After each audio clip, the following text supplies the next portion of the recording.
Okay, let's start. Welcome everyone to this session for Antibiotics Awareness Week on it's not just about quantity, the importance of qualitative research for antimicrobial stewardship. I'm very pleased to be here and thank you all for being here. We've got wonderful speakers today, even me, hopefully. And we're going to be hearing a lot about qualitative research and its contribution to AMS in different kinds of domains. So looking at general populations, called communities, and One Health. I'd firstly like to make an acknowledgement that we acknowledge the traditional owners of the lands we are on today, wherever we are, and pay our respects to their elders past, present, and emerging.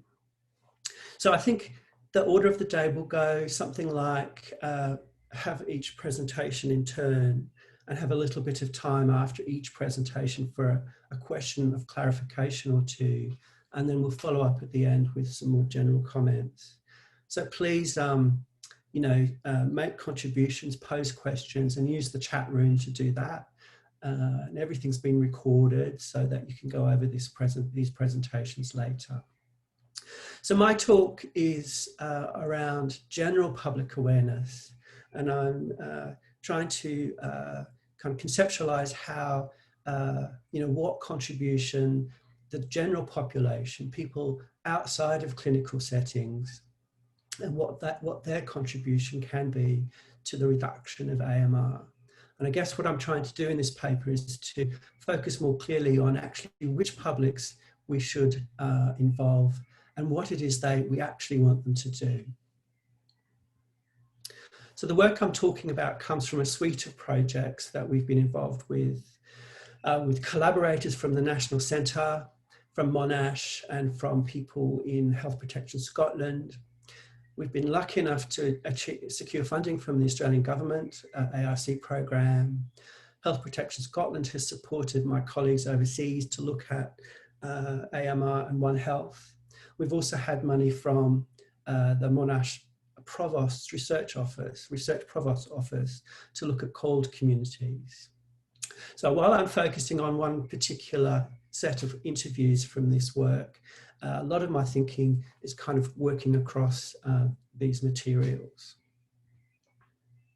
So firstly, getting down to brass tacks, I'm wanting to, should we be engaging the public and what can they do?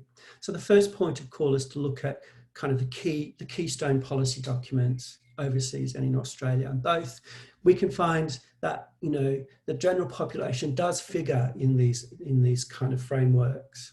So there is a kind of endorsement of pursuing the awareness and action of general population. So the UK review asked for a massive global awareness campaign to set the kind of conditions for effective responses worldwide. The 2020 strategy for Australia makes reference to kind of whole of society communications and, gesturing towards involving publics in what we're doing in terms of antimicrobial stewardship.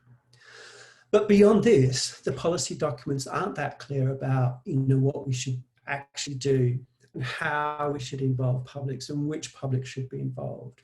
So what we're trying to use our qualitative research to, bridge that gap between the policy aspirations and what needs to be done. I'm also interested to take the long view on public messaging. So we're, wanting to involve publics, advise them, ask them to use antibiotics more carefully and judiciously, to adhere to prescriptions and so on and so forth. So it's interesting to think, reflect actually on the kind of, the kinds of messaging that has happened since the beginning of the antibiotics era. And I'm using these two examples to kind of make a stark contrast. And so the bad old days, or the good old days, when penicillin was first discovered and its properties as a miracle cure for things like gonorrhea, publics were asked, invited, or marketed to kind of take up this idea of the miracle cure. 21st century, publics are being asked to think about what they're doing, and that to kind of be more cautious. So it's interesting to put our current approaches, policy approaches, and how we communicate in the context of this kind of history of messaging. I'm also really interested in the kind of the ways in which our kind of culture of, culpability was kind of set quite early on in the antibiotics era. So this is the famous folk tale from Fleming's Nobel Prize speech when he talks about Mr. and Mrs. X. And he very consciously uses this kind of narrative approach. And we know that narratives are full of, plots and characters and the fates of good and bad characters. And in this story, Mr. X doesn't follow his prescription properly, infects his partner who dies very, very sadly. So Fleming was warning us about antimicrobial resistance at the dawning of the era of antibiotics, but also, installing a kind of medical paternalism, a kind of responsibilization of the individual in relation to how they use pandemic, the kind of antibiotics. So I'm wondering how far we've actually come since that period. Do we need to think about our underlying assumptions about general publics? And just as to kind of nuance this period a little bit, there's some interesting, very early reports. So this is from something called the Australian Women's Mirror, kind of a women's magazine from the 40s. And this is their health page. And I'm quite struck by the kind of, prescient Deleuzian kind of approach to penicillin that we see here, what penicillin can do. And in it, the kind of journalist, a medico, is talking about the miracle drug, talking about streptomycin, but also installing some skepticism and kind of prefiguring the situation we're in. Interestingly, time will prove whether these claims are justified. So in a sense, we've always had doubt and a kind of more pessimistic or cautionary tale, located with this kind of a contradictory tale about the miracle drug of antibiotics. We also need to think more clearly about the kind of the biomedical evidence. So we know that streptomycin, the first clinical trial of streptomycin in the 1940s, in that trial they detected resistance. So this is, within months of actually trying to kind of evaluate the impact of the antibiotic. And Harkins et al. Have used genome sequencing to go back to look at methicillin-resistant Staphylococcus and kind of point out that they think this emerged in the 40s, so before we started to use methicillin widely in the 1960s. So in a sense, we need to remind ourselves that resistance is a naturally occurring property of these antibiotics. And it does raise questions about, what it is we want general publics to do in terms of their use of them. So what do they know? We know that since at least 2000, we've been doing public kind of social marketing, public awareness campaigns in Australia.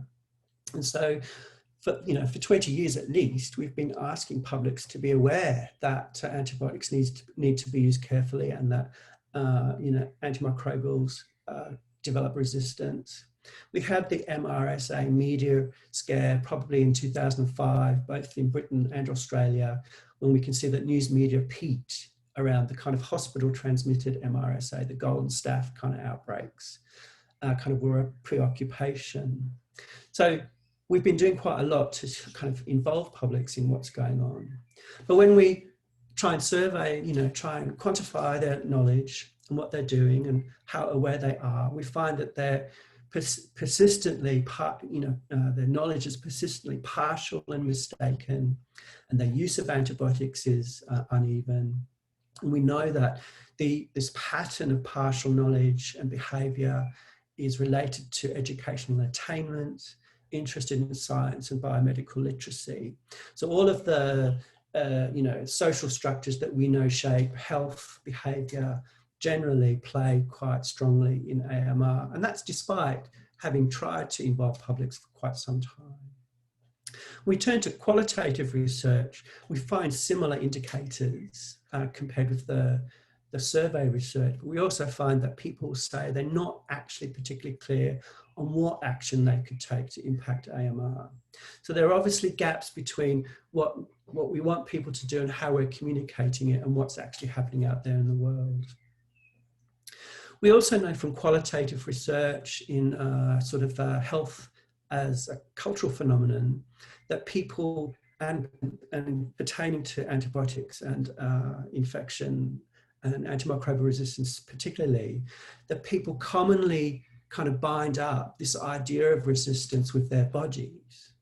So they talk about microbial resistance as a feature of their body's resistance to the drugs. So I think that what's happening is that there's a kind of deeper, more inscribed, more well understood understanding of immunity as self-defense. That's the kind of, space by which people start to interpret messages about microbial resistance.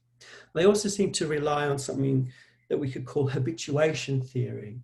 So this is this idea that their own body adapts to antibiotics as it would for alcohol and caffeine. So the challenge is quite big. There's a kind of deep culture of, immunity as self-defense and habituation theory. Publics aren't really that clear about what they should do, and they remain kind of a little bit in the dark about what it is AMR is actually. So that's the kind of background for the work that we've done in antimicrobial futures. So we've interviewed 99 people from the general population and used theories of illness, narrative, immunity, and pharmaceuticalization of society to kind of frame that work. We sampled roughly an even number of women and men. It was harder to get men involved, as it commonly is in this kind of research. And it's a pretty highly educated group of people in our group, which is telling in itself from what I'm going to be telling you. And also, just over a third were born outside of Australia and had English as not their first language. So a fairly diverse but quite well-educated group of participants. And in these interviews, we asked them to explain what they thought antibiotics were, talk about pet care, talk about self-care, talk about AMR and how they understood it, to kind of capture their stories and narratives. We also showed them some media. So we're not testing media, but we used it as a kind of prompt to get them to talk about superbugs. So we found a Channel 9 news story about superbugs. And one of the things that was quite remarkable in our interviews is when we showed the video, quite often people would tell us they hadn't realised that it was such a problem, kind of reinforcing the picture I've already given you about general public engagement. So the first thing to hold on to is heterogeneity. So, when we talk about the public, obviously they're incredibly diverse. And I guess we need to drill down closer to what's going on for people.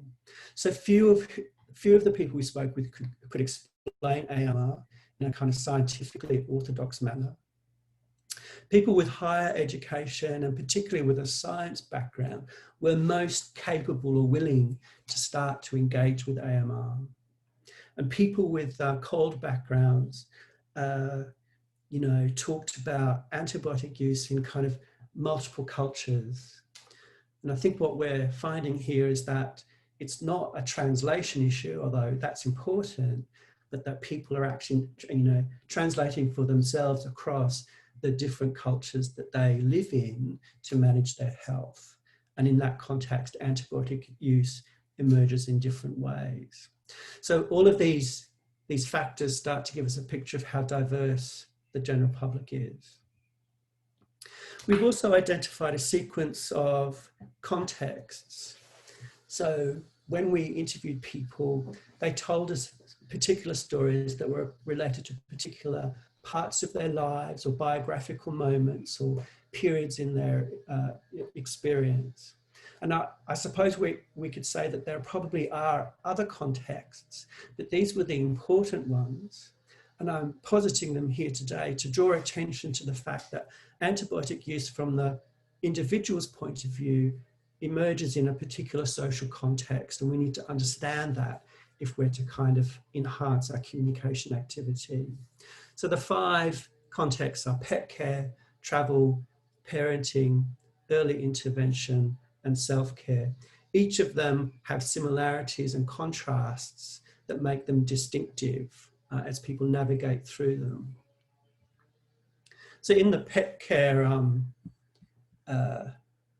scenario, we've got Jenna commenting about it. And notice how she talks about the expert and trust here. With human health, you can engage with it a little bit more. You can give your opinion because you're experiencing it. You can learn about it. But animal health, it's sort of like the vet knows, and you've just got to trust them. But there's not really much engagement when you can't ask the animal how they're feeling. And we're all scared of hurting our beautiful pets, so we just do as we're told. So Jenna is kind of signaling that trust is, possibly not even chosen here, but a kind of compliant or resigned trust, because there's no other way out of the treatment experience. One has to lay trust in the vet, whether or not one wants to or not, and that there's kind of this emotional connection with the pet, the kind of imperative to do the best for the pet shapes how this kind of encounter evolves. In the parenting context, we see some similar dynamics, but obviously the situation's different. So Trevor talking about one of his kids and his thoughts about use of antibiotics for childhood infections. And he says, medical staff always say, oh, you've got to do this, this, and this. And as a parent, most of the time you've kind of just got to go, okay, all right, whatever you say, just give her whatever she needs, kind of thing. Am I being a difficult parent and being overly sort of hippie and sensitive, saying, oh no, my child doesn't need antibiotics? So we see another kind of assemblage of trust, the conditions of trust, reliance on the expert, the responsibilities of parenting. And I think Trevor's question to himself shows that there are kind of moral loadings here. When someone poses a question of themselves in an interview, you kind of know that something's going on important, and he's trying to indicate that, while he might have a philosophy about antibiotics, he's forced into a situation where he has to navigate trust, responsibility in parenting and the health of the child to kind of optimize what's going on. So both those examples, just little glimpses of the kind of material we're generating and how we're starting to conceptualize these different contexts, and therefore how individuals need different kinds of tools and supports to navigate through them. So we're trying to conceptualize antibiotic use in its kind of social cultural context as a way of driving innovation in communications. The key things are that antibiotics are used in situations that are not wholly under volitional control. Antibiotics communications is not like smoking cessation, where the individual can be assisted to alter their habits through behavioral analysis. Antibiotics are emergent, people respond to the crisis, and there are kind of all sorts of social relationships that they have to navigate. People are focused on managing their body through time, the fact that an infection is a temporal experience, and that using antibiotics is also about time. When should one use them? When should one present for a diagnosis, etc., and so forth. And all the little nuances around trust, so how people trust their bodies to be able to deal with the infection without an antibiotic, trusting that they know that their body will get sick, so they go to the doctor to try and get support. And issues around accepting expert advice, or what could be construed as a pragmatic compliance, given the kind of moral loading that comes on some antibiotics users when they're considering what to do. So these are ways we think of trying to move from the policy aspirations to something that will actually work for people in real world settings. So just to kind of draw that together, we're calling this mend the gap between aspirations and the coalface. How do we mediate that in relation to general populations? And here we can think about policy, evidence, theory, resources, and alliances. And all of these things need to be worked on and developed and resourced and kind of made to happen if we're to have an effective response to the general population and how they think and feel and do take action around antibiotics. So I think, to finish then, this kind of brief snapshot of what we're doing in the projects. But if we come back to more recent experiences, the size of the task around the general population is big, but we know that COVID, communities have responded really well. And so we don't see why the same can't be true of AMR's publics. So thank you very much. I hope you've enjoyed that.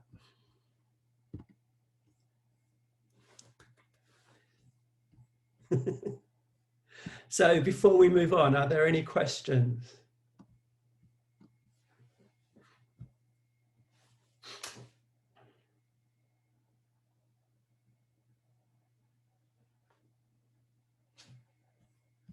Hi, Mark. I had a question for you. Yeah. Yep. With the different publics that you've identified, is there an opportunity to get back to them in future research and also talk to them about different strategies for awareness raising? Yeah. Wow, that sounds like a Dorothy Dixer to me.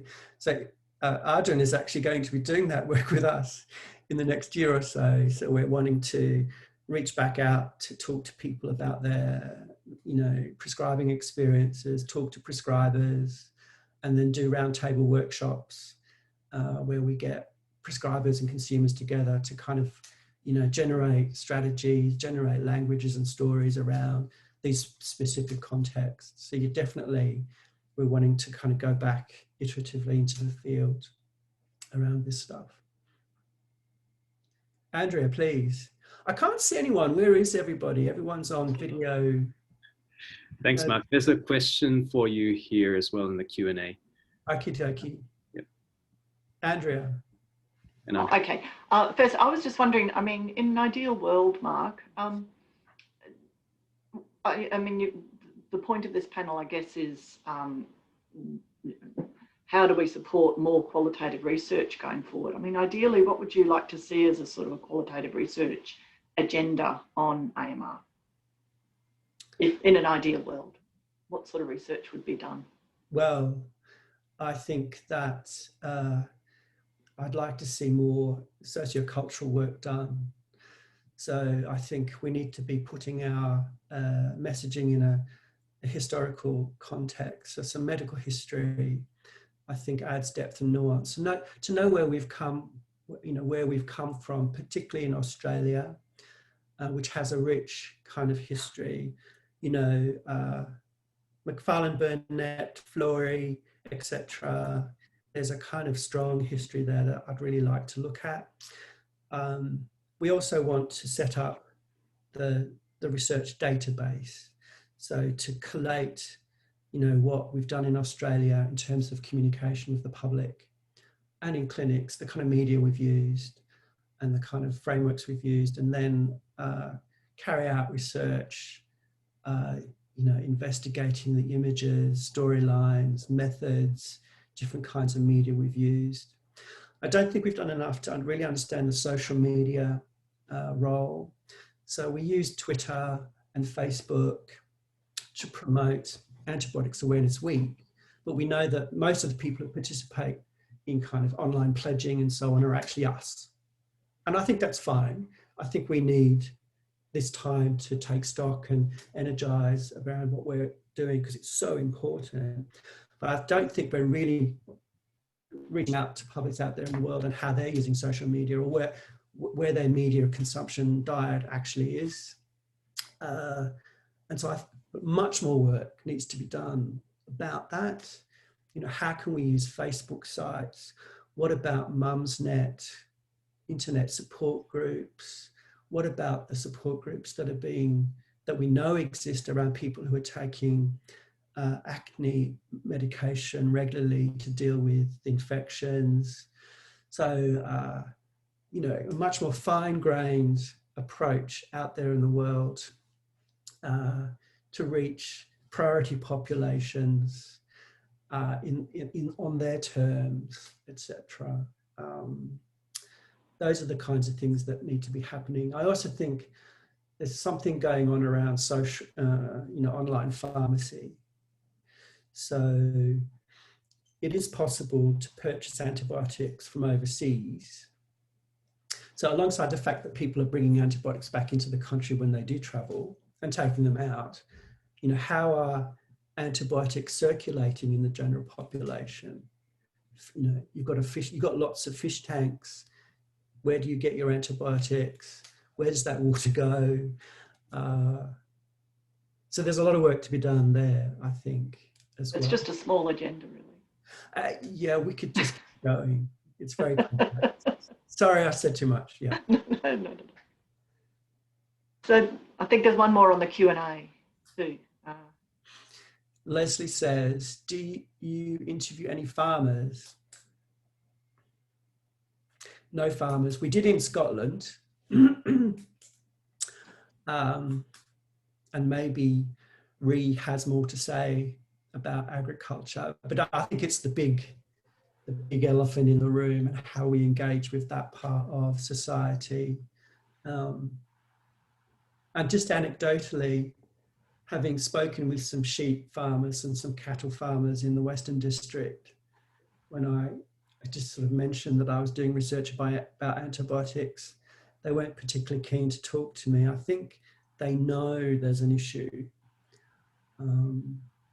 But what we're planning to do for the current projects is work up case studies, international case studies. So Denmark has done much better in pig farming to reduce the use of antibiotics, and their AMR surveillance shows good effects as well. So we're working up case studies of Australia, you know, policy frameworks around governance of AMR antibiotics in Australia, but comparing with Denmark and Spain. Spain contrasts quite a lot with Denmark as not doing such a good job. So those three case studies will start to show us how things in agriculture might be able to be part of what we're doing.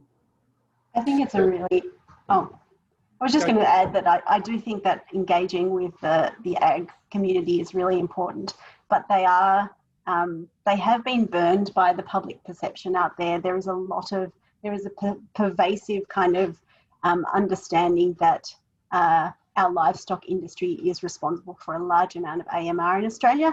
And the truth is not really close to what the public understands, but there's something missing in the communication. For example, many people have the impression that chickens in Australia are full of antibiotics, and that is actually not the case. But there's a lot of misinterpretation and losing information along the way, and sort of rumour that kind of becomes truth for people. So it would be great to get more people in the livestock industries, their voices. Totally. And it brings up the whole economic drivers of AMR use. These are the kind of long-term dynamics in AMR that we really need to understand as we move forward. I probably need to stop there, and we need to now hear from Andrea Whittaker, who's Professor of Anthropology at Monash and doing wonderful work around AMR.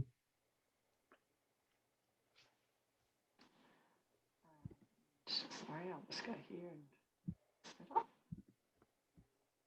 Thanks very much, Mark. Okay.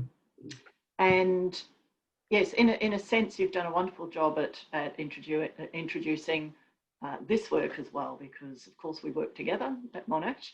And so what I'm reporting on today is some research undertaken from 2 studies, one of which was funded by Monash University's Provost Office, and the other one is Mark's ARC-DP on science communication and public engagements, or AMR-scapes.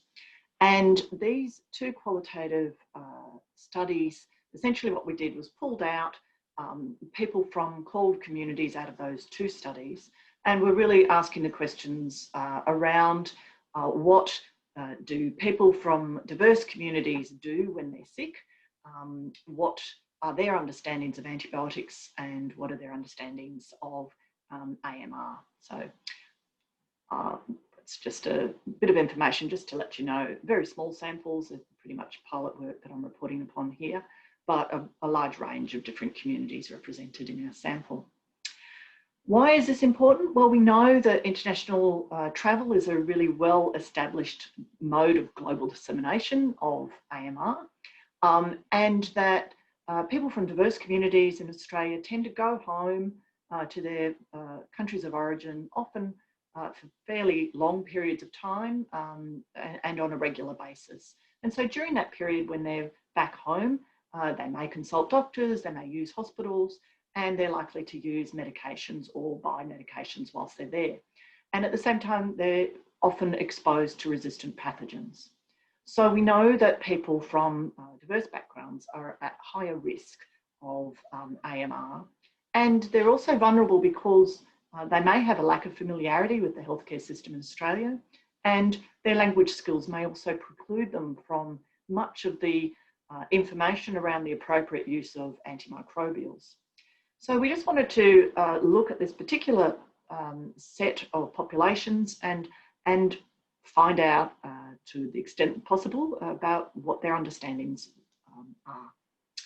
Now, we have to firstly recognise that people who come to Australia from lots of places come with pre-existing knowledge, and those prior understandings and expectations really govern the way in which they approach infections in Australia.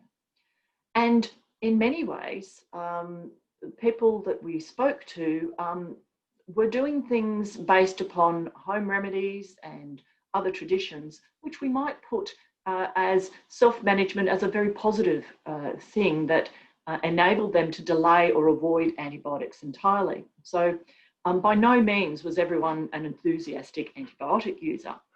So for instance, Helena from Sri Lanka spoke about having grown up without a lot of antibiotics because her parents used a lot of herbal medicines and used Ayurvedic medicine. And so she had the idea that antibiotics were actually quite a strong and somewhat dangerous set of drugs, that every time you use a higher dosage of them, your body's immune system will be weakened by antibiotics. So she preferred to avoid them whenever possible. So it's important that we understand that these sort of situated stewardship and ways in which people manage their infections are very important and potentially a very positive means of enabling people to self-manage their infections whilst avoiding or delaying antibiotics. So that's just one of the first sort of messages that I wanted to get across. For other people though, antibiotics are part of a long tradition of usage. And so a Chinese interpreter spoke of the ways in which for many of the Chinese informants that he worked with, people had a long history of using antibiotics to the extent at which often they would report that they were already resistant. So their body was resistant to a whole range of antibiotics. So there again is that idea that Mark was talking about previously, that the body becomes habituated to antibiotics. So he spoke here of a patient who came in and whose daughter had an infection, and the doctor offered antibiotics, some tablets, but she said, no, tablets are not enough. that in China, she uses tablets all the time. So now she has to have at least an injection or drips, that it had to escalate to that level. And so she said that she was already resistant to tablets.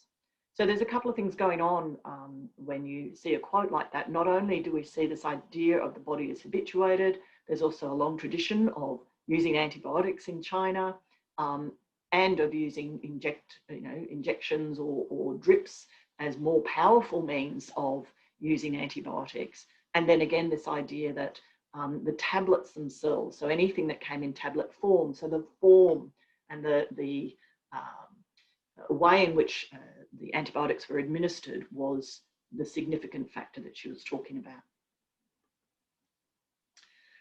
So as Mark mentioned, many people had the idea that antibiotics themselves were becoming ineffective for individual bodies. So the idea was that your own body became resistant to the antibiotics rather than it being a question of resistant infections. And so this woman from Pakistan, for instance, was referring to how now she had 9 different antibiotics which were not working on her body, and only 3 antibiotics work. And so now that's the one that she was on was working. So again, that idea that the body itself becomes resistant to antibiotics was quite a prevalent theme. So when people come from different cultural backgrounds, they bring with them different explanatory models of bodies and antibiotics. So I'm a medical anthropologist, and this is something that we often look at is what are people's previous understandings of health and illness and how their bodies work. So this woman, for instance, from South Africa, she spoke about the ways in which she understood that everybody has infections inside them, but that they became contained by the body, but then something could happen and then it spread out from your body and spread through your body. So again, she had this idea of containing infections and then them spreading out, and that her body itself had what she termed a strong immune system, and that antibiotics would break down that immune system. And so that's why she always tried to stay clear of antibiotics. Now, what's interesting is this woman actually had an AMR infection. She had diverticulitis and cancer. She'd been hospitalized for over 5 weeks with her infection, and actually didn't have any great sense that what she had, and the reason why she was being hospitalized for such a long period of time, was because she had a resistant infection.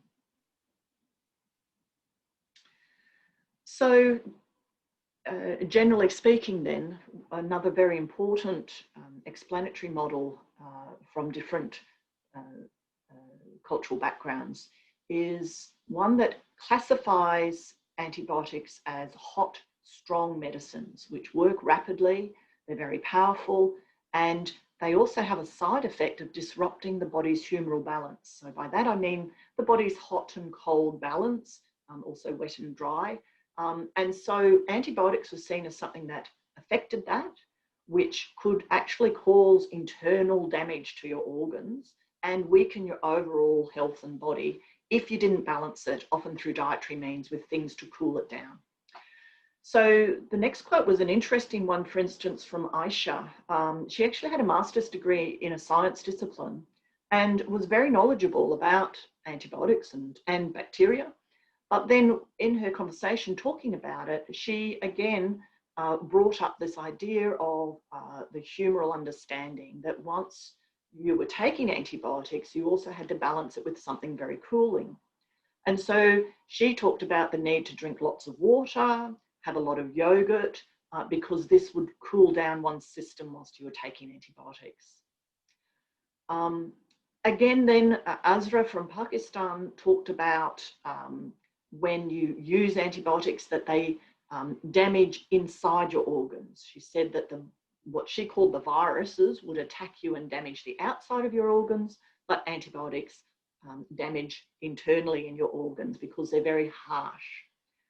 So here in her quotation here, again, we see these ideas between viruses and bacteria are not differentiated, and antibiotics as being something strong and potentially dangerous and damaging. So some common observations then across the sample was that people often very rarely differentiated between bacteria and viruses, and they often use that term bugs, sometimes in fact even using bugs to also include insects as vectors of disease. So it's an interesting way in which those messages are certainly not percolating down. And I must point out that many of the interviews within these communities, we used translators so that we were using people's own languages. They weren't necessarily comfortable enough to have English interviews. And it's really important to remember that many languages don't actually differentiate the terms for viruses or bacteria. And so that differentiation really is not one that we necessarily can make very clear in messages in those languages. Most informants were not very clear about what antibiotics are used for, but rather they would use symptoms or describe the medicines through their actions. So it would be medicine against pain, medicine against infection, medicine against fever. So again, that style of language doesn't really allow you to differentiate between medicines specific for viruses or specific for bacteria, or, you know, it's more about the actions that they take. Now, what's important, I think, in terms of health promotion here is that health promotion often works on a model of deficiency. And we talk about people as having low health literacy. In fact, these people do not have low health literacy. They are highly knowledgeable about their health, and they have a whole range of understandings, often very sophisticated understandings, albeit from different medical traditions. Rather, they may lack an English biomedical vocabulary. And so I think it's important when we're talking about health promotion is to recognise people aren't stupid and they're certainly not ignorant. And they may, however, have slightly different models that they're working from. So another common observation is that the ability to fight infections brought up these ideas of strength and weakness, sorry. And with that, that brings with it a whole range of cultural understandings of what causes weakness in the body. And again, then the role of antibiotics in this was to break down the immune system and fundamentally damage the strength of the body. Of course, when we're talking about migrant populations, many people go home regularly, as I mentioned before, and medicines travel with them. So, of course, people spoke about going home to India, having healthcare, having medical services whilst in India, or in fact going specifically for those services, and then being exposed to antibiotics there, and possibly also being exposed, of course, to pathogens whilst they're there, and then coming back home because it was easy. They were familiar with the local medical system, and they considered the medical care there to be of very high quality. At the same time as people may be doing that, they're often accumulating medicines and bringing them back. So we know from other studies that Indian patients often bring back prescription medicines, over-the-counter and complementary drugs from India and bring them back to Australia. And in this case, often particularly for say international students, they're not eligible for subsidised medicine, so it's much cheaper for them to just bring medicines home from India. Likewise, we had informants who spoke of bringing medicines home from Thailand. Chinese informants also spoke of being able to just get medicines over the counter in China, and so they could just bring them home. However, I must note that none of the people that we spoke to actually had any. We did ask if we could see drug cabinets, and they didn't necessarily have any at the time. So there was this perception, however, that, oh, this is something that Chinese people do, is they all bring antibiotics back. So that's something that needs to actually be teased out, because people often say one thing, but their actual practice may be completely different. So again, it's worth more research. So just to finish then, really, I think it's important that we understand the implications of how mobility intersects in various ways with medical usage, whether this is through the actual movements of people as migrants or through movements of medicine, through things like self-importation. And this really highlights for me some of the spatial assumptions that underlie our notions of what compliance is, which I think often assumes very static populations and patients, and doesn't really take into account the fact that most of us are moving around. And I guess this is something that COVID has also probably taught us very well. It's reminded us about the importance of mobility when we talk about infections and infection management. Another point I'd like to make is that health literacy is very much a culture-bound term that is assuming biomedical knowledge, but that most of the people we spoke to had a sophisticated health knowledge, but often using different lay explanatory models, but sometimes in conjunction with a considerable degree of scientific knowledge. So people were using pluralistic approaches in their infection management and syncretic ideas about how their bodies worked. In this way, migrant communities are no different from other members of the general population, but there is also a fact that language is also an issue, and for some education level, and that biomedical literacy may not be the same. And then we layer upon that their own lived experiences of infections back in their home country and lived traditions in their home country. They are made more vulnerable because of their mobility and because they have differential access to information and may not be familiar with our health system. So I think for those reasons, it's really important that we do more research with migrant communities. And yet there still remain very few studies due to basically the difficulties in recruiting these populations and the English speaking bias. So it's expensive and adds another layer of difficulty when you do decide to interview people in their own languages.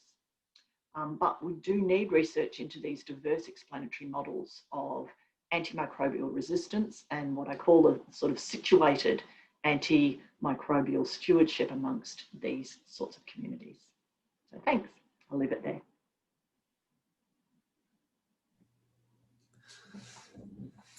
Thank you very much, Andrea. That was wonderful. Questions from the floor for Andrea? Oh, we've got a very long one here from the, did they provide examples of their sources of information on antimicrobials? One of the participants appeared to have received several recent courses of antimicrobial therapy and have a strong belief about the reduced efficacy of drugs. Would you be able to comment on the challenges an Australian GP managing such a patient might face? Sure, I'll have a go. I think, yes, indeed, across the two studies, we had interviews with 8 inpatients in hospitals who actually at the time had antimicrobial resistant infections. But like I said before, many of them didn't really understand that that's what they had, or that was the reason for their long stay in hospital. And they couldn't necessarily name what they were being treated with. So that was interesting because clearly, even despite the fact that in these cases they had hospital interpreters, people didn't necessarily understand what it was that was causing the delays and their complications. So I think it is a very challenging thing for GPs, and people did speak about the difficulties in finding GPs who might speak their own languages, who they would feel comfortable talking about things within their own language. And I think for Australian GPs, it comes back to, I mean, I often think GPs need to be a little bit like anthropologists. You know, when you take a person's history, you are actually doing something very similar to what anthropologists do. You're laying aside your own assumptions and you're trying to actively listen to what people are telling you about their explanations for their illness and their health. So I think actually one of the challenges is to try to do that with patients who come from different cultural backgrounds and understand where they're coming from. And if necessary, really to understand that you may need to get interpreters if you need to explain something that's not that readily explained. We had people in our study who insisted upon being interviewed in English, for instance. And one gentleman I spoke to had been in Australia for about 11 years, could speak relatively good English, But when, for instance, we showed the Channel 9 newscast on AMR, at the end of it, he said he didn't understand any of it because it was too fast and there were too much technical language, which really prevented him from truly understanding what was being said.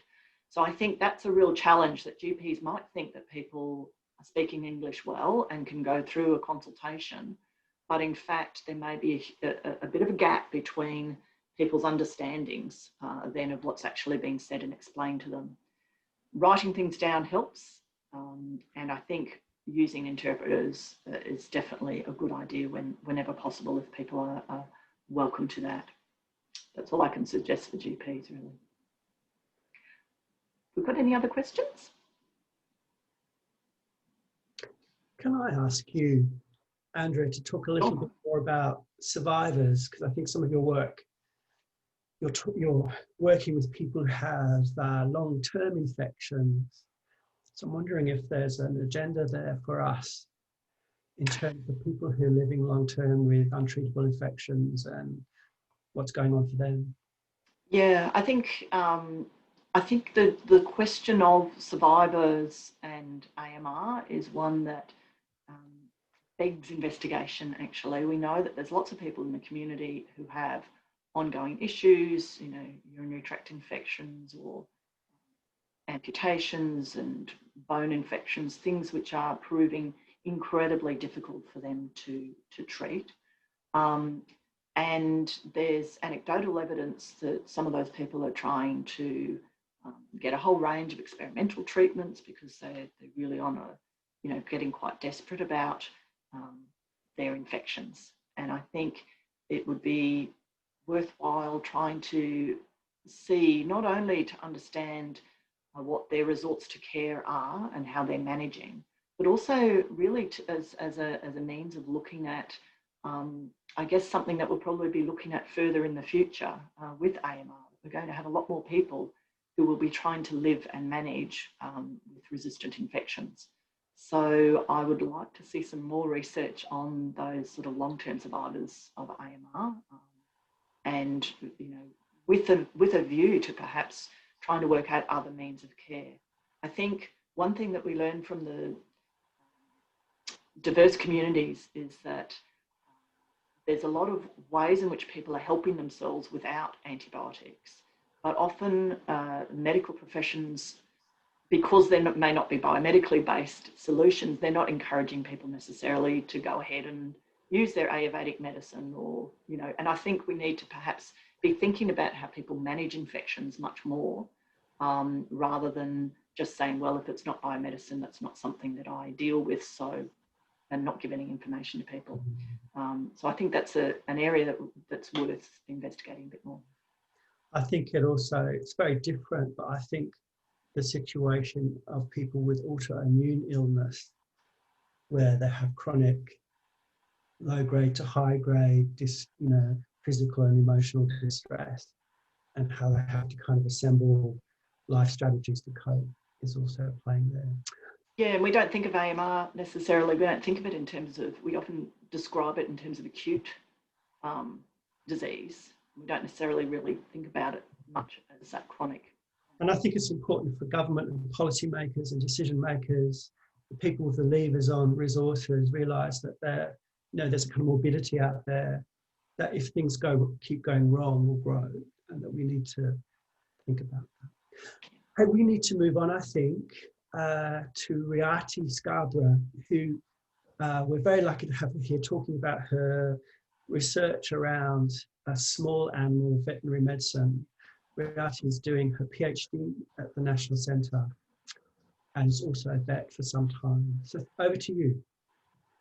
Thanks, Mark, for that introduction. I hope my screen, does the screen look right to you? That's good. Okay, thank you.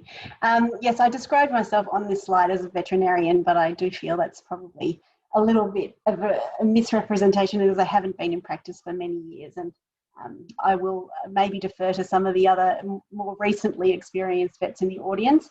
But what I have done is talk to a lot of vets recently and get to the bottom of the influences that they feel are changing the way that they prescribe antibiotics in cat and dog practice. Not sure why that's not advancing. Okay. So why have I chosen to focus on dog and cat veterinary practice when there's issues with all sorts of different aspects of veterinary antibiotic prescribing? I'm interested in it because there's a lot of close contact between our pets and humans. There are definitely microbes moving both ways, but from animals to people and the other way around. We know that there are AMR issues, for example, methicillin-resistant Staph aureus moving from humans to their animals, and the dog version, MRSP, moving from dogs to their owners. So there are definite emerging problems there that we need to be on the front foot about. And we know that, we know that there are also lots of opportunities for improving the way that we prescribe in small animal medicine.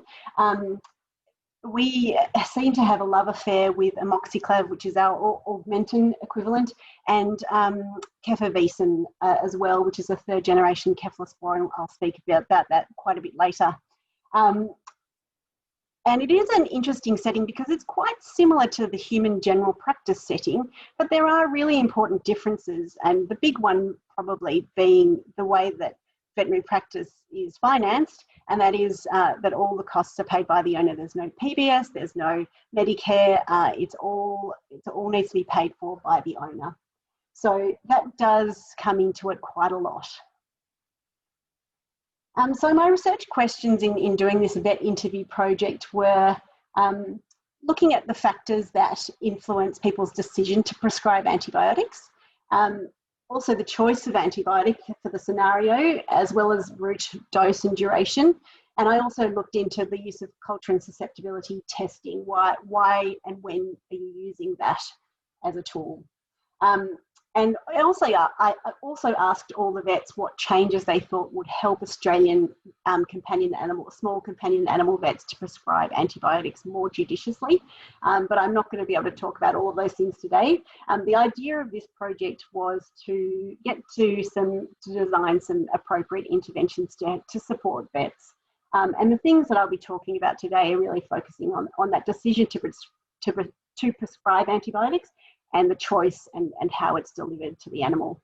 And I've included this picture because I know this looks like a really easy scenario with the tablet going into a cat, but any of you out there who've ever tried to put cats in a tablet, especially the second and third and fourth day that you need to put cats into a tablet, it gets uglier and uglier as you go along. And that really has a big influence on what people do. There hasn't been a lot of qualitative research in small and companion animal antibiotic prescribing. There's been a bit of work with pig farmers and large livestock farmers and large livestock vets in Europe, but not a lot in this particular space. What we have got, there are two groups from the UK that have put out some papers on how dogs and cats are getting antibiotics, and importantly they are all from the UK, and that is an important contextual difference to what I've done here in Australia, because although there's lots of crossover between what vets in Australia do and what vets in the UK do, there are some really important differences again. For example, the penetration of pet insurance, so health insurance for pets in the UK is much, much higher than in Australia. Anecdotally, there's a lot more engagement between small animal vets in the UK and their peak professional bodies. And they also have a national registration system for vets in the UK, whereas in Australia we have a federated model, which just reduces some of the opportunities for sharing information and educating and I guess mandating things in Australia. So my vet interviews were done on Zoom with 22 vets. I recruited them through mainly through some veterinary social media groups, and then I found out where my gaps were in terms of demographics, and I added a few that I recruited directly through personal networks, targeted if you like. I made sure I had a mix of ages and seniority in the practice, different genders. There was a heavy female bias, but that is true of the profession as well, and many of the practitioners were in their 30s. That was probably a reflection of the social media channel that I used to recruit. I had vets who worked in small animal practice exclusively and some who worked in mixed practices, so they also treat large animals. They were from all over Australia, different states and different rurality, and they all had there were different levels of interest in antimicrobial stewardship to begin with. So that was an interesting starting point. I interviewed. I meant to interview them for 60 minutes, but I talked too much, so it ended up being about a median of 90 minutes. So there was a lot of information, and I'm just going to have to cut it down and not say too much about all of it. But the interviews started with a couple of what I thought were fairly typical case studies. A 2-year-old German Shepherd with signs of a lower urinary tract infection. This is her first episode. And then I talked about an 8-year-old cat with a history and signs of a cat bite abscess. And that was really just to get people talking about antibiotics, but also I chose those cases for a specific reason. I asked the vets how they wanted to proceed with the case in terms of investigation and management. And I asked them why they would do that and what if I changed this aspect of the case. And I also asked them how they might communicate those things to the client. Really, I was just trying to get to some sort of spiels that people use to help with the design of the intervention phase. I also asked them a whole lot of sort of unstructured questions, but I covered the considerations they had when they were deciding to give antibiotics and which antibiotic to choose, what information sources they had available, what they actually looked up, if anything, their past experiences with antimicrobial resistance, their feelings about it, their feelings about antibiotics, and also that how could they be supported to make better decisions. I didn't want to make this into a quantitative study at all, but just interestingly, because we have veterinary prescribing guidelines for these types of cases, I could look at the way that people chose to manage these cases, and only 1 of 22 vets said that they would do guideline compliant management of the dog with the urinary tract infection. And we did a little better with the cat. We had 2 of 22 had guideline compliant management, but we could do a lot better. So there were a lot of things that came out of these interviews, but fears were probably the biggest one. The fears were of omitting antibiotics that were actually needed. Vets were scared of choosing the incorrect spectrum for the problem that was in front of them, and they were very scared of under-treating that might be due to lack of compliance from the owner, or choosing a duration that was insufficient or a dose that was insufficient. And the biggest thing that they were fearful of was clinical deterioration. And that fear was increased when the animal presented as severely unwell, or there was an unclear reason for their illness. Having a very young animal seemed to heighten that fear as well. Vets who felt that they lacked knowledge and experience seemed to be more frightened of an adverse outcome as well. And interestingly, the capacity that the vet perceived of the owner to monitor and manage that animal at home made a big difference to the amount of fear that they had. So if they had a great deal of confidence in that particular owner, their ability to notice changes in their animal, or their ability to, for example, manage a wound effectively, that might change their level of fear about the clinical deterioration. And vets obviously are very concerned about animals suffering and possibly even dying from an infection that is inadequately treated. And they may fear the guilt and regret that would come with that.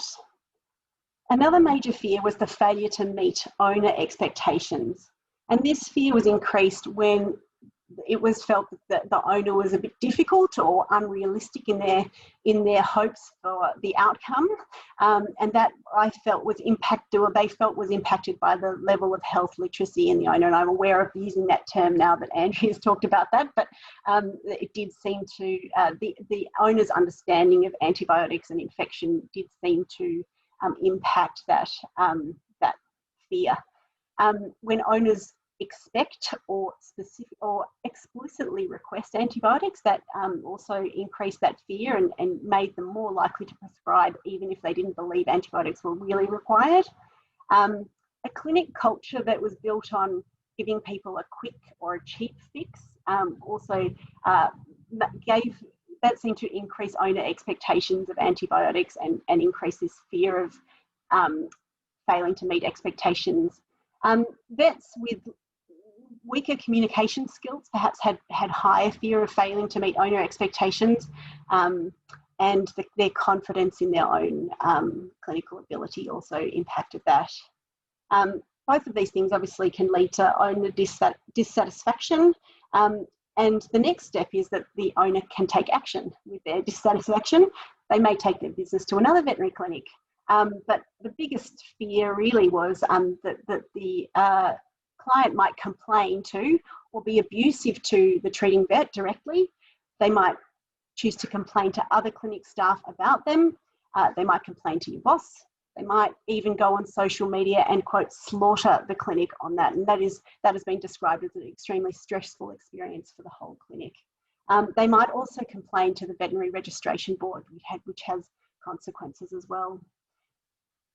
And the fear of the action that the owners might take was heightened when they'd had a negative experience with a client before, or even just hearing stories from their colleagues about, being hauled up before the vet board or being slaughtered on social media.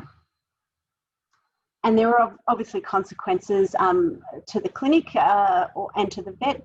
When owners do take action, you can lose a lot of business.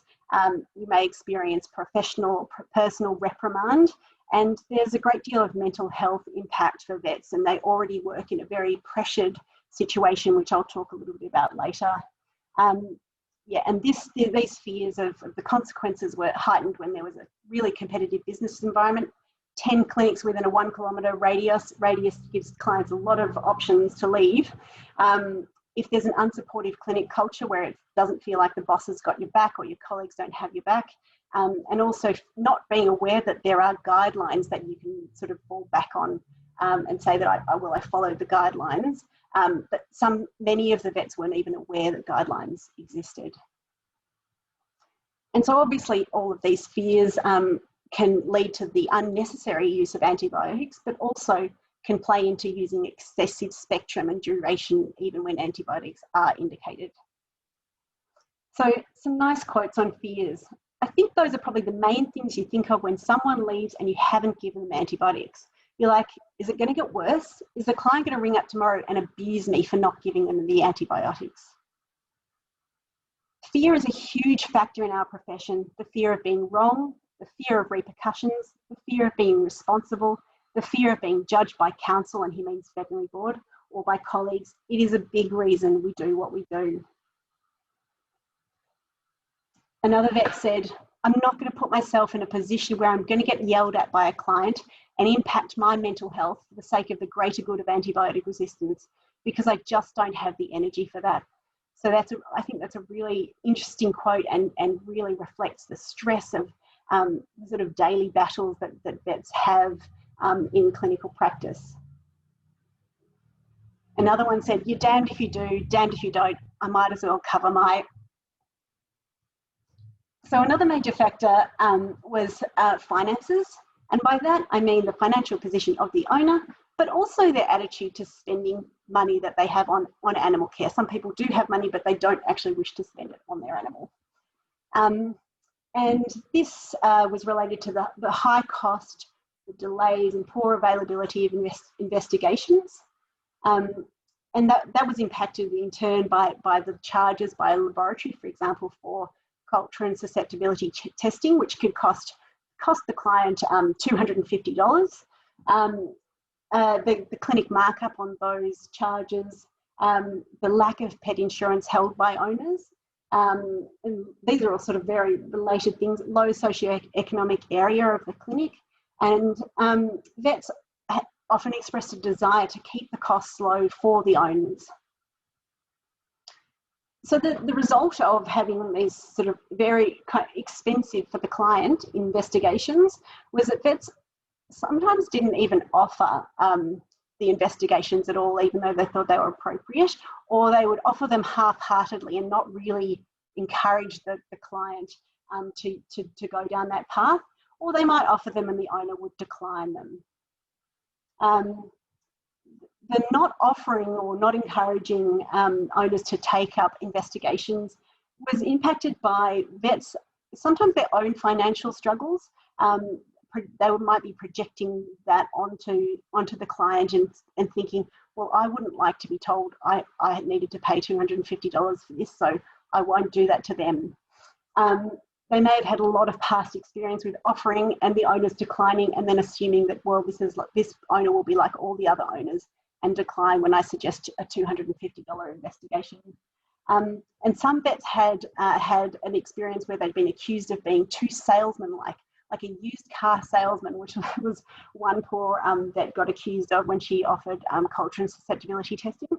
And that had a negative impact on her wanting to offer it in the future to other clients. And obviously these things can lead to antibiotic use without clear indication. If you're not investigating to figure out that you actually do have a bacterial infection and you're just using antibiotics as a best guess, they may not actually be necessary. Another thing where finances came in was where there was no diagnosis, for example, a fever of unknown origin, and an animal's very unwell and in hospital, and that costs a lot of money for every day that the animal's kept in hospital. So there is a lot of pressure then as the costs accrue to start trialling antibiotics to see if that might help, even though you don't have an actual indication. Another thing where finances played in was the preferred antibiotic choice was sometimes too expensive. And that could be because they are actually more expensive antibiotics from the supplier. It could be because of the clinic markup on particular drugs. Again, lack of pet insurance played into that, low socioeconomic area, the desire to keep the costs low for the owner. Also having a large dog, which means you need more tablets, and a longer duration of therapy for whatever condition. Those things may cause vets to choose a cheaper drug in order to keep costs low. So that could play into a suboptimal choice of antibiotics for the condition. And I thought I'd highlight that this desire to keep costs low, because sometimes people think that vets are trying to do the opposite, but actually everything that came through these interviews was that vets were really trying their best to keep costs low, and sometimes that was compromising their decisions to actually offer things to clients and also to choose the best antibiotic for the scenario. And interestingly, the vets saw that the low socioeconomic areas were linked to larger dogs. So that was sort of like a double whammy for some veterinary clinics. Some quotes on finances.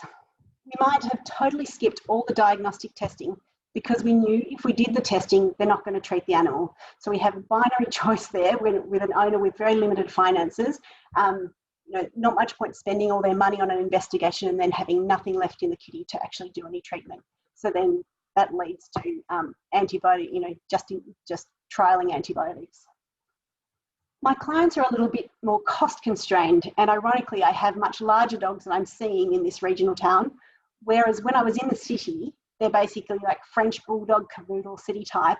Like I didn't have to worry about having to dose 1,000 milligrams of cefalexin or something. And I think this is this was the poor vet that I was saying got accused of being a car salesman. Sometimes it's like a little bit of PTSD where in the back of my brain I'm like, oh my God, are they going to give me feedback that I was a car salesman and tried to sell them stuff? That's not the case. I just wanted to do what's good practice, And another vet said, I think finances influence the way I make decisions, even if I don't have a strict indication for antibiotic use. Say a fever of unknown origin case, we will withhold antibiotics for as long as we feel we reasonably can and keep that animal in the hospital, but it's hundreds of dollars to do that. So there's a financial incentive to do antibiotic treatment trials. So another big factor is the formulations that are available. Here are some that are commonly used in veterinary practice. You can see they come in different ways, different forms, different sizes.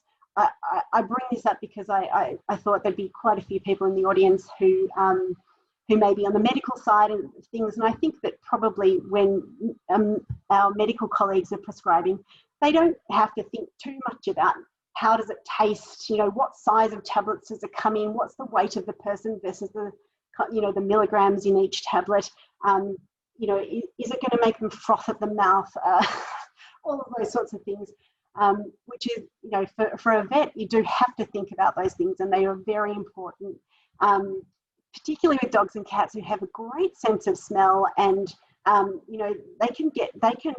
they know when you've hidden something in a piece of food. I mean, not all of them care, but cats in particular are they are right onto it. If you're shoving a capsule inside a meatball, they generally are wise to that.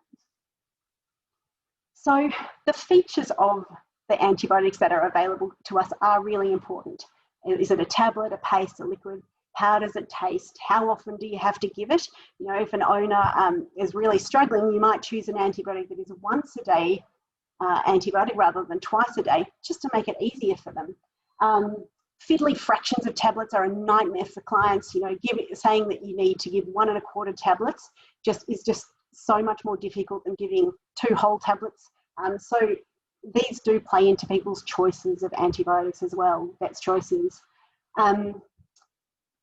So the things that make the features of the antibiotic more important are things like the low owner capacity to medicate their animal, the time pressure on the vet, that plays into a choice of using an injectable antibiotic, perhaps in favour of rather than using an oral antibiotic, which can be more challenging to explain to an owner and to demonstrate. A difficult animal, real painful cat, for example, the animal's weight and dose per kilogram. And also with one of those drugs that I'm going to talk about a bit more, it comes in a multi-dose bottle, and there's this pressure to use it up.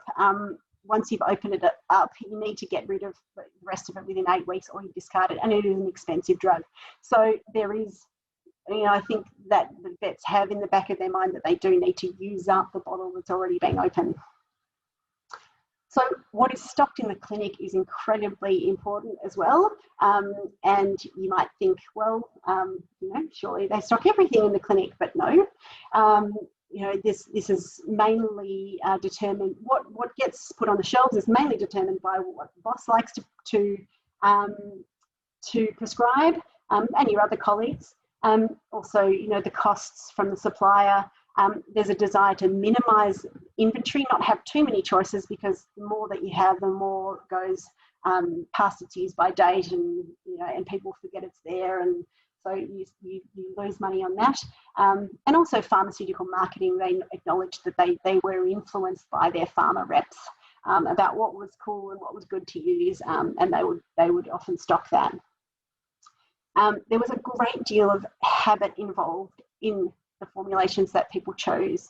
When you're familiar with a particular drug, you use it every day, you get really comfortable with its dose, its contraindications, the side effects, and what it works for.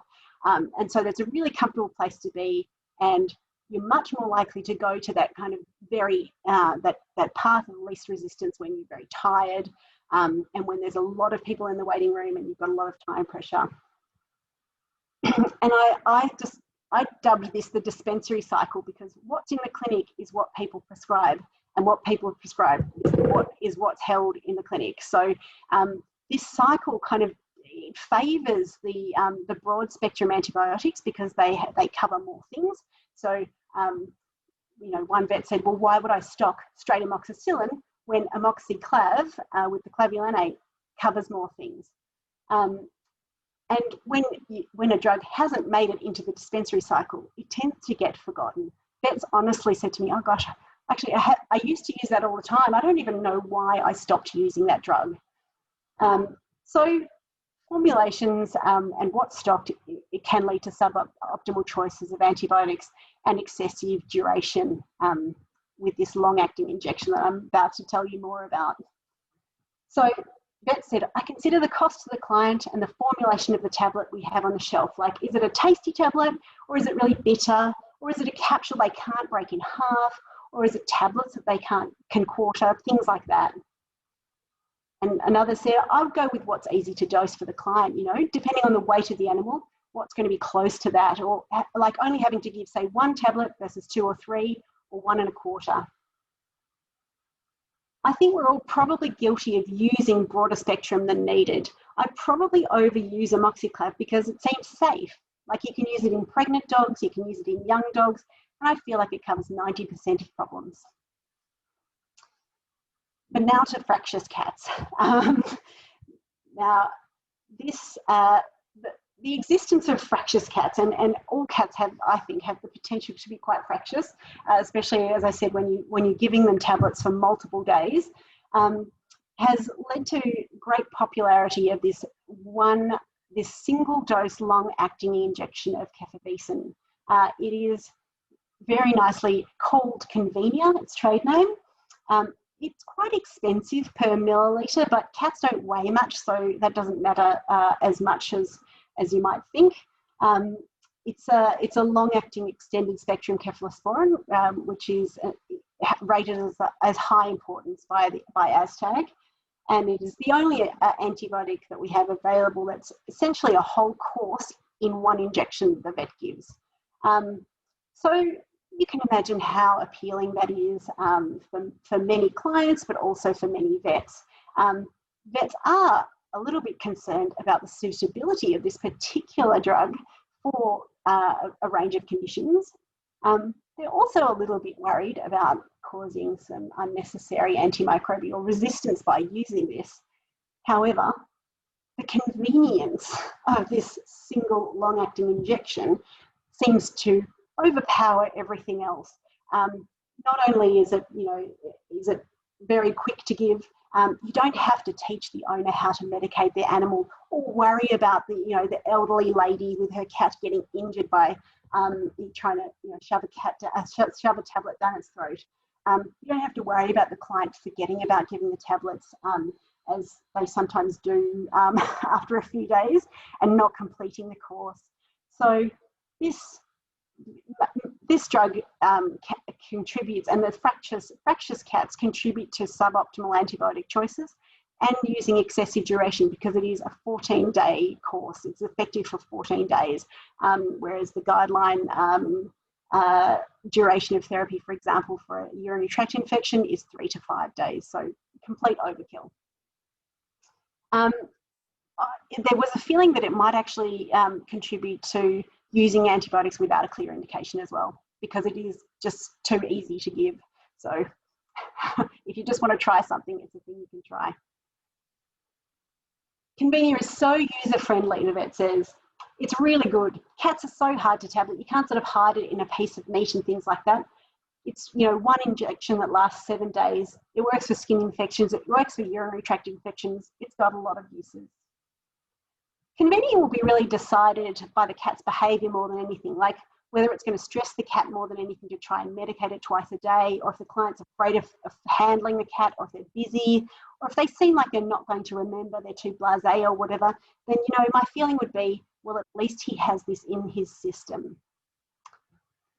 So I've talked about 4 main themes. There were a whole lot of other themes that came through that I won't talk about at any length, but I just thought I'd illustrate some of the rich information that came through from these interviews. And there were there were things that haven't come up in other qualitative studies with vets, but may have come up in, say, general practice studies in humans that do influence prescribing. For example, when the day and time that the animal presents can have an influence in terms of what staff are on hand. That may, if there are a lot of staff on, you might be more likely to bring the animal in and get a proper urine sample out of them by cystocentesis and send it off. If they come in on a Saturday morning, you're on skeleton staff, you've got a waiting room full of people, much less likely to get sort of gold standard management in that case, and much more likely to have inappropriate therapy, or at least not the ideal standard of therapy. Difficult owners, sometimes antibiotics can be used to kind of wrap up a consultation because it's quite a nice way of finishing it. I've given you something, now we're done. And as I said, the owner capacity to monitor and manage the animal. There are a range of other things as well. I'll just point out a couple of others that I think are important. The role of receptionists and nurses in the clinic was pointed out as being important because they can help establish expectations with owners. So owners, if they call up and say, I've got this problem, and the receptionist says, well, it sounds like he might need some antibiotics, then the owner turns up with a big expectations of antibiotics, and it becomes a lot harder for that vet to negotiate away from what they've already been told they might receive. There's professional etiquette. We don't like to say a previous vet who gave your cat convenia did the wrong thing. So we may just repeat the same treatment that's been given before, even if we don't think it's particularly appropriate, because it's awkward to say, well, my boss or my colleague may not have chosen the best antibiotic for your animal. Interestingly, I was just thinking as Andrea was talking about alternative therapies, the availability of non-antibiotic therapies was a really important thing for some vets. So, for example, with dogs with diarrhea, who are commonly prescribed an antibiotic called metronidazole, there recently been some studies showing that probiotics are just as effective in treating these sort of sporadic cases of acute diarrhea in dogs. And that just the existence of these probiotic treatments meant that vets had something else that they could give to the client, which made everyone feel like something was being done for the animal, and it was just as effective. And vets felt really good about doing that. They felt like they were giving something, and that it would actually help and be just as good as the antibiotic without the problems of antibiotic resistance. So there are a lot of opportunities for intervention that I have identified. Continuing veterinary education might be useful, and the role of vet specialists in that would be helpful. The dissemination of the prescribing guidelines and the traffic light posters which tell vets the importance ratings of the drugs that they commonly use. Communication skills training would be very helpful.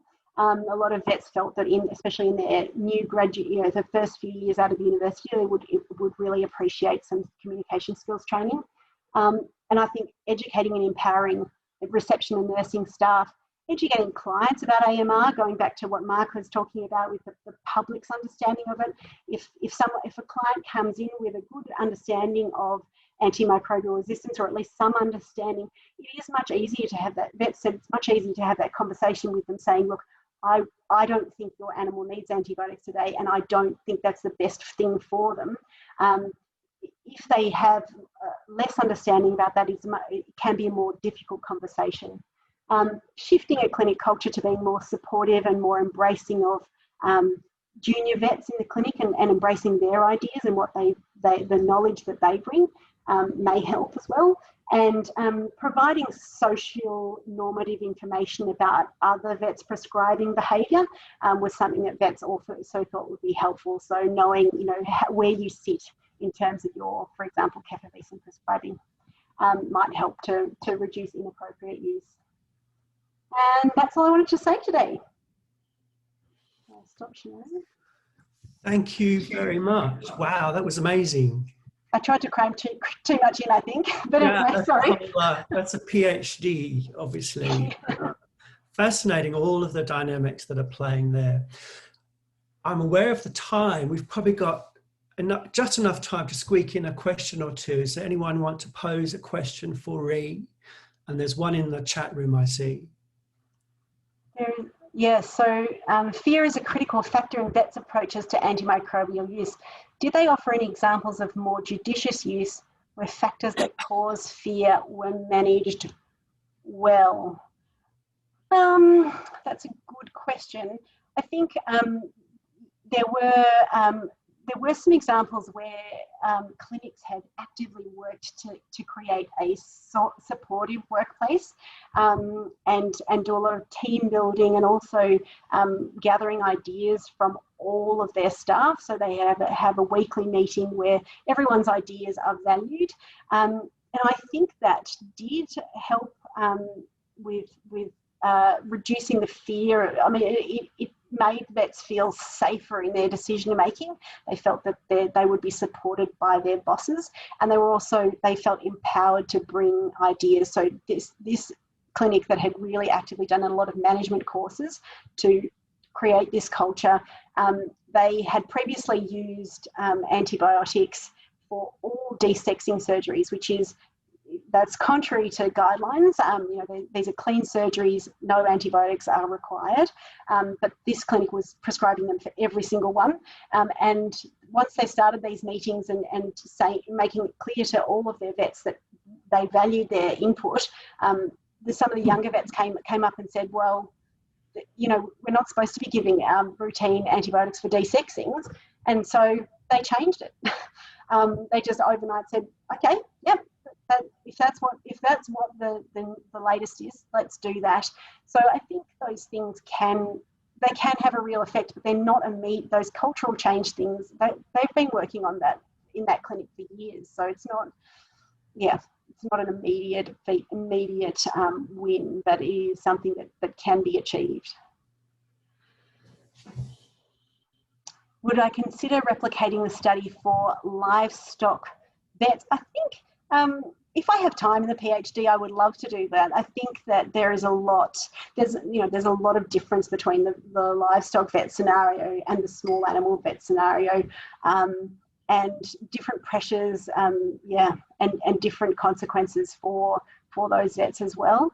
That small animal vets have a lot of clients with one animal each. Large animal vets sometimes have only a few clients, and they are really huge clients. So if you upset a big client in the livestock industry, that can actually ruin a business. So I think that it would be really interesting to explore the different factors for those vets. Thank you. Listen, we're dead on 2:30, so that's our 90 minutes. Obviously, we could continue talking about this. Maybe next year we can have more time for qualitative research, which would be really nice. Thank you, everyone who's attended today. Please do get in touch with us if you want to find out more about our research, which will be ongoing. And let's thank our panelists for their wonderful talks. And we'll see you online. Thank you very much. Thank you. Thank you. Thank you.